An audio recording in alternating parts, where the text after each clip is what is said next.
How's it going today, guys? In this video I'm going to be talking about your most common optic heights, ranging from 1.42 inches all the way to your 2.93 inches. If you guys could like, share, and subscribe, I would really appreciate that, and it would help support the channel. If you guys have any questions or want to see any specific content, feel free to comment down below. What we have here is the 226 from Unity. We have a 175 from Badger Ordnance. We have the 193 from Scalarworks. Your optic height is going to be, for example, on this Unity, 2.26 inches from the rail to the center line of the optic. You do have to account for height over bore when choosing some of this, and depending on the optic height, that can cause problems. Also, depending on your zero as well. The height over bore is from the center of your bore or barrel to the center line of your optic. So for this Unity, it is about 3.75 inches from the center of my bore to the center of my optic. For this 175 inch Badger Ordnance mount to the T2, it is about 4.75 inches. All of this does vary between a lot of different things, like how long your neck is, your barrel length, different stocks you're using, optic height, what your purpose is with the build. So there is a lot of variables. First, I will start at the 1.42 inch optic height. That is a full co-witness. So what that means is if you're running iron sights behind the optic and they are flipped up, or if you have the fixed, the iron sight will come in half of your sight picture. The center line, it will be in the center line of your optic. Pretty much your red dot will be on top of the front sight post, right in line with your iron sights or pretty close. I don't think that's really good for shorter range setups. When you're doing that, you have to be so hunched over into the gun. It puts a lot of strain on your neck. You don't really have a good heads up shooting position. It's just not very comfortable overall. Now, if iron sights are important to you, I can understand that. Me personally, I would just prefer flip ups or something that's not in the way of my optic. When you have iron sights in your optic glass, it kind of makes it distracting and takes up a lot of your glass space. I personally would never run that unless I'm doing a lot or a majority of the time prone shooting. There is some things you can do to offset the optic height. You can bring the rifle higher up on your shoulder. The lower the mount you have, the more cheek weld you're going to have.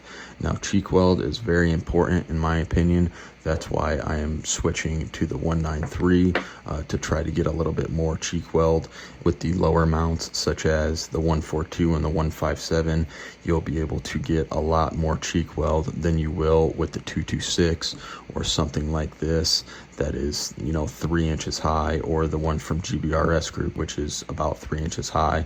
You're getting more of a chin weld, or for this example, I'm not getting any chin or cheek on the stock. Now, that makes it pretty difficult to control recoil or harder to keep track of your optic, because your cheek or your chin serves as a type of recoil management to be able to make faster shots. So there's a lot of different variables when choosing an optic height. If you have a reliable optic system like the Aimpoint or an EOTech or a Trijicon, where it's not going to break and it's a very reliable and durable optic, I don't think iron sights are as important. With the 157, that is the lower 1/3 co-witness, so you're going to be seeing your iron sights in the lower third of the glass, and you're still going to be getting a good cheek engagement on the stock. It's going to bring you up a little bit and not put as much strain on your neck. You can still co-witness with iron sights. The 142 and the 157, if you're trying to run a gas mask, plate carrier, or night vision, it gets very difficult. That's another reason they made these higher risers like this. So for the 157, you get a little bit more heads up over the 142. You can still co-witness, still lower, so you still have good and a full cheek engagement. It still works well in prone. So there are the 4 pros for that. The cons of the 157 are it's still pretty low, so you're still kind of scrunching your neck down, so it's a little bit uncomfortable. It's not as big of a heads-up shooting position. It's not going to work well with your night vision, your other gear, plate carrier, and gas mask of that sort. The next mount I'm going to be talking about is the 175. This is from Badger Ordnance. This is the Condition 1 mount. I can still comfortably do a lot of prone work. It is a little bit higher than the 157, so if I was strictly using this optic and I didn't have any backup close option, I can still use this, and it has a more heads-up shooting position, and it will work a little bit better with kit. It's higher, so I can have a higher heads-up shooting position, but it's still low enough to where I can use it comfortably while prone, and I will be able to use gear a little bit better, but not great with gas mask or night vision. I wouldn't want to do that anyway since this is a scope. I can still get a good cheek weld with the 175. I like this a lot for running a scope or running an LPVO because it kind of has a dual purpose with prone and a heads-up shooting position. The 193 from ScalarWorks, this is how it compares to the 226 from Unity. You can see how it's dropped down just about 0.3 inches more, which does give you a little bit more of that cheek weld. Now I am going to be switching to this 193. I think it is probably the most versatile red dot optic height mount, and I'm going to be switching to it to gain a little bit more cheek or chin weld. Now I was running a brace with this, and that might not give me the best cheek or chin weld. This 193 gives you pretty much everything you need. It is detachable. The pros for this, it gives me a good heads-up shooting position. I can run night vision, gas mask, plate carrier, or other type of gear without it causing a problem. And I can also get a little bit better of a chin weld than the 226 or the 293. The cons, I can't co-witness iron sights, and I do have less of a cheek weld with this than the lower versions. I also think optic choice has a lot to do with what barrel length you have. Now this is 11-5. Having a red dot and a magnifier is fine on this, but sometimes I see some people just running a red dot on a 16-inch gun, and at that point you pretty much lose the purpose of having that extra barrel length for velocity and being able to reach out farther, because you can only hit what you can see, and this being at 1x, you might only be able to shoot out to 2, maybe 300 yards. That's why I threw a magnifier on here. So optic choice does matter with barrel length. The next optic height I'm going to be talking about is the 226. I have really enjoyed this. Just it feels really nice being able to pull up your rifle and immediately see your dot without having to dip your neck or anything like that.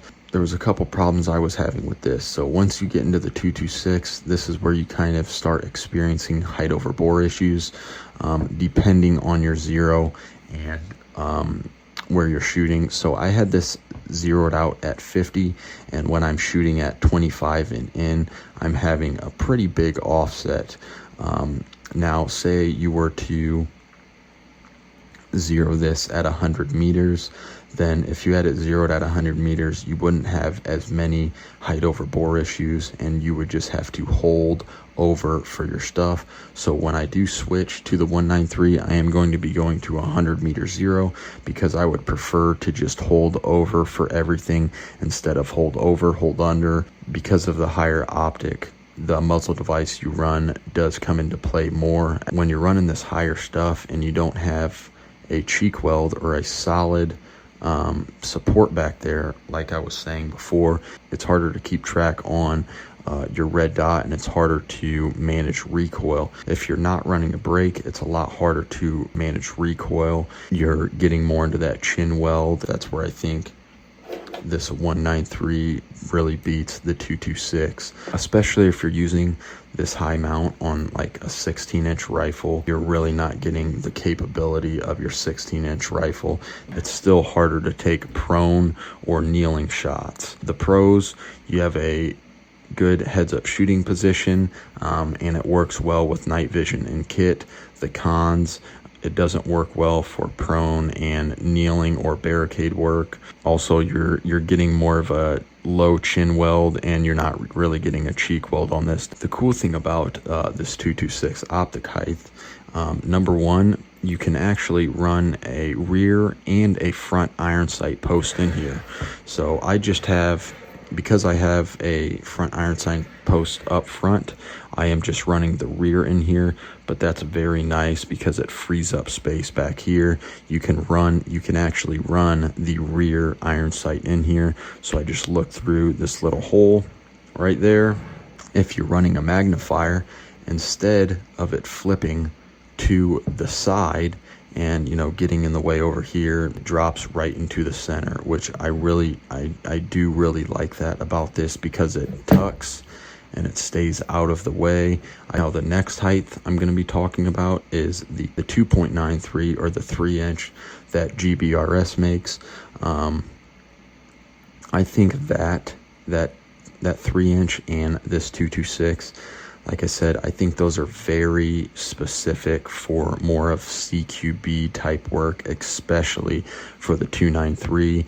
And if you don't have a muzzle brake or a compensator on the end of that, good luck controlling that recoil, even on a 5.56, because you just don't have that fourth point of contact. So it was made specifically for close quarters combat.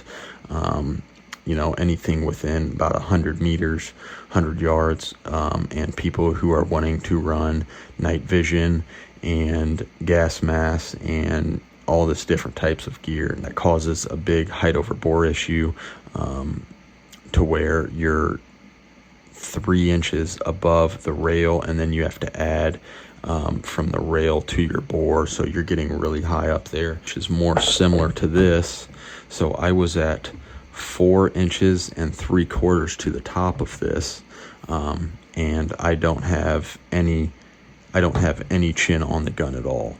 So this is more of your like 3-inch from here to there, you know, closer to 3-inch for your mount. From GBRS, this is closer to that.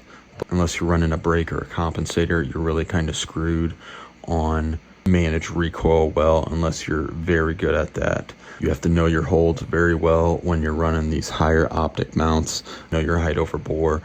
The pros to these really high 3-inch mounts are you're going to be able to run night vision and other equipment very efficiently. You have a heads-up shooting position, so you're going to be very aware of your surroundings, no strain on your neck. The cons to these are recoil management is going to be pretty tough without a muzzle brake or compensator. Your height over bore is a lot higher, so it could cause problems. It's going to be really hard to go prone or kneeling or, you know, barricade work, anything like that. You just have to specialize what your rifle is for, and then choose an optic height based off that. If you guys could leave a like, subscribe, and share, I would really appreciate it. If you have any questions or want to see any specific content, feel free to comment down below.